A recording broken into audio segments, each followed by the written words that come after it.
Hello students. तो ये हमारी लास्ट वीडियो होगी इस ओलंपियाड सेशन की। आई नो आपका कल ओलंपियाड है, पर इस बार बहुत ही इजी क्वेश्चन है इस मॉक टेस्ट में, तो जल्दी से निपटा लेते हैं।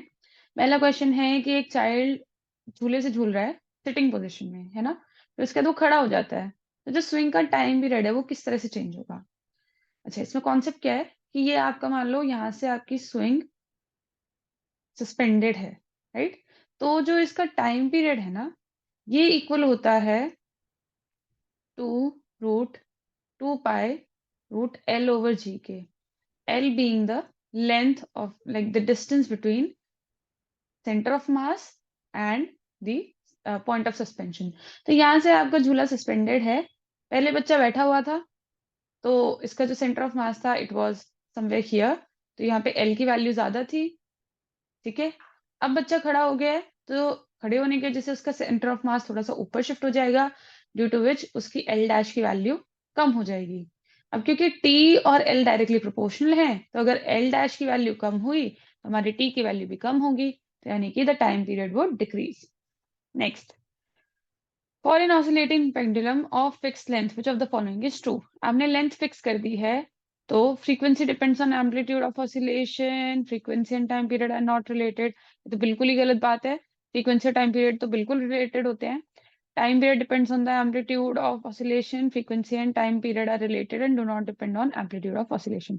अब देखिए, अगर हमारे पास एक फिक्स लेंथ का पेंडुलम है, ठीक है, आपने लेंथ फिक्स कर दी है, एम्पलीट्यूड ऑफ ऑसिलेशन होता है कि आप इसको कितना स्ट्रेच करके लेके जा रहे हैं, कि आप इस कोने तक लेके गए, फिर आपने इसे रिलीज करा, और फिर आप इसका टाइम पीरियड निकाल रहे हैं, या फिर आपने क्या किया, इसको आप बिल्कुल एक्सट्रीम पे लेके चले गए और यहां से आपने रिलीज करा, फिर टाइम पीरियड निकाला।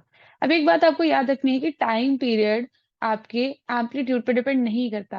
आप चाहे इसको इतनी थोड़ी सी दूर लेके जाओ या इसे बहुत दूर लेके जाओ, इसका जो टाइम पीरियड है it is going to remain the same. Time period change कब होता है? जब हमारी लेंथ चेंज होती है या फिर जब हमारा मास चेंज होता है, राइट। वो दोनों चीजें तो चेंज नहीं हो रही हैं, तो हम कहेंगे कि फ्रीक्वेंसी और टाइम पीरियड रिलेटेड तो हैं, पर एम्पलीट्यूड ऑफ ऑसिलेशन पे डिपेंड नहीं करेंगे। Next, a man is running towards a plane mirror at a speed of 4 meter per second. The speed of a man with respect to its image form. अच्छा, एक आदमी mirror की तरफ भाग रहा है 4 मीटर पर सेकंड की स्पीड से। आपको पता है इसकी जो इमेज होगी ये भी इक्वल डिस्टेंस पे यहाँ पे बनेगी, राइट। अब ये जो इमेज है ये भी 4 मीटर पर सेकंड से ट्रैवल कर रही होगी। अब हम क्या करेंगे, हमें बेसिकली रिलेटिव वेलोसिटी निकालनी है, तो इन दोनों की वेलोसिटी ऐड अप हो जाएगी। हम कहेंगे 4 + 4 = 8, तो 8 मीटर पर सेकेंड इनकी रिलेटिव वेलोसिटी आएगी। Next, which one among a bar of an alloy of mass 2 kg and 3 kg iron bar has greater resistivity? अच्छा, रेजिस्टिविटी की बात करें, रेजिस्टिविटी में हमें बोल रखा है डायमेंशन सेम है, मास अलग है और मटेरियल अलग है। तो देखो, रेजिस्टिविटी में आपको ये बात ध्यान रखनी होती है कि जो अलॉय होते हैं ना, वो 2-3 मेटल से मिक्स होके बनते हैं। अब अलग अलग टाइप के मेटल्स मिक्स करके बनाए हैं, तो इसमें थोड़ी रैंडम अरेंजमेंट होती है। रैंडम मतलब कोई भी एटम कहीं पे भी है ना। तो इस वजह से यहाँ पे जो इलेक्ट्रॉन फ्लो करते हैं, रेजिस्टेंस आती किस वजह से है कि भाई आपके पास यहाँ पे एटम्स हैं और यहाँ से आपके जो इलेक्ट्रॉन्स हैं वो फ्लो करने की कोशिश कर रहे हैं, इनसे टकराते हैं, तो इनका फ्लो थोड़ा रुक जाता है, राइट। तो अलॉयज के केस में क्या होगा, ज्यादा रैंडम अरेंजमेंट होने की वजह से ज्यादा यहाँ पे डिफ्लेक्शन होगी, इलेक्ट्रॉन को ज्यादा दिक्कत आएगी ट्रैवल करने में। तो हम कहेंगे कि D is the answer, alloy bar, because it has different types of atoms. Okay, moving on. पहला क्वेश्चन केमिस्ट्री का, टाइट्रेशन एक्सपेरिमेंट कर रहे हैं, ठीक है। Lime water turns green. Lime water आपको पता है कैल्शियम हाइड्रोक्साइड होता है, और मैंने आपको बता रखा है जहां पे भी हाइड्रोक्साइड आएगा आप तुरंत बेस लिख देंगे, तो आपका जो बेस है वो ग्रीन हो रहा है, ठीक है। In the presence of which indicator? तो हमने एक ही इंडिकेटर ऐसा पढ़ा है जिसमें ग्रीन कलर का चेंज आता है, and that is China rose, ठीक है। बेस की प्रेजेंस में ये हो जाता है ग्रीन, और एसिड की प्रेजेंस में पिंक, मेजेंटा, जो भी बोलो। अच्छा, फिनोप्थलीन देखें तो ये बेस में हो जाता है पिंक, मिथाइल ऑरेंज बेस में येलो होता है, और ब्रोमोथाइमॉल ब्लू तो ब्लू हो जाता है। हमारा आंसर होगा सी। नेक्स्ट, फिनोप्थलीन को कलरलेस सोल्यूशन में डाला, कोई चेंज नहीं हुआ, इससे आपको क्या पता चला? देखो, फिनोप्थलीन की एक खास बात है, बेस में तो ब्लू, सॉरी, बेस में तो फिनोप्थलीन आपका पिंक हो जाता है, लेकिन एसिड में does not show any colour, है ना। तो चाहे एसिड हो चाहे न्यूट्रल हो, इन दोनों में ये कलरलेस रहेगा। तो इन दोनों को सेपरेट करना, इन दोनों को आइडेंटिफाई करना with the help of phenolphthalein is not possible. तो हम कहेंगे कि वो सोल्यूशन या तो एसिडिक होगा या न्यूट्रल होगा, we can not be sure. Next, हमारे पास ये रिएक्शन दे रखी है, मैग्नीशियम रिएक्ट कर रहा है 2HCl के साथ and it is giving MgCl2 plus H2। ये किस टाइप की रिएक्शन है? ऐसे टाइप की रिएक्शन जिसमें एक कंपाउंड में से कोई एक कंपोनेंट निकल के उसकी जगह कोई दूसरा आ जाए, इसको बोलते हैं हम डिस्प्लेसमेंट रिएक्शन। यहाँ पे मैग्नीशियम हाइड्रोजन को डिस्प्लेस कर रहा है, उसकी जगह ले रहा है। This is a displacement reaction. Next, choose the correct option. Formation of dew on the grass is a physical change. True. Burning of gasoline is a chemical change. True. Burning is always a chemical change. तो हम कहेंगे both the statements are correct.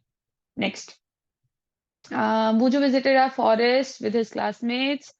The class teacher told them not to make noise in the forest as noise could disturb the birds and animals. Both A and B. Birds can also be disturbed and animals also. तो इसलिए इसका answer C है. Next. Bio. What happens when we breathe in? जब हम सांस लेते हैं अंदर, तो हमारा साइज ऑफ चेस्ट इंक्रीज होता है। True. Size of our chest decreases. False.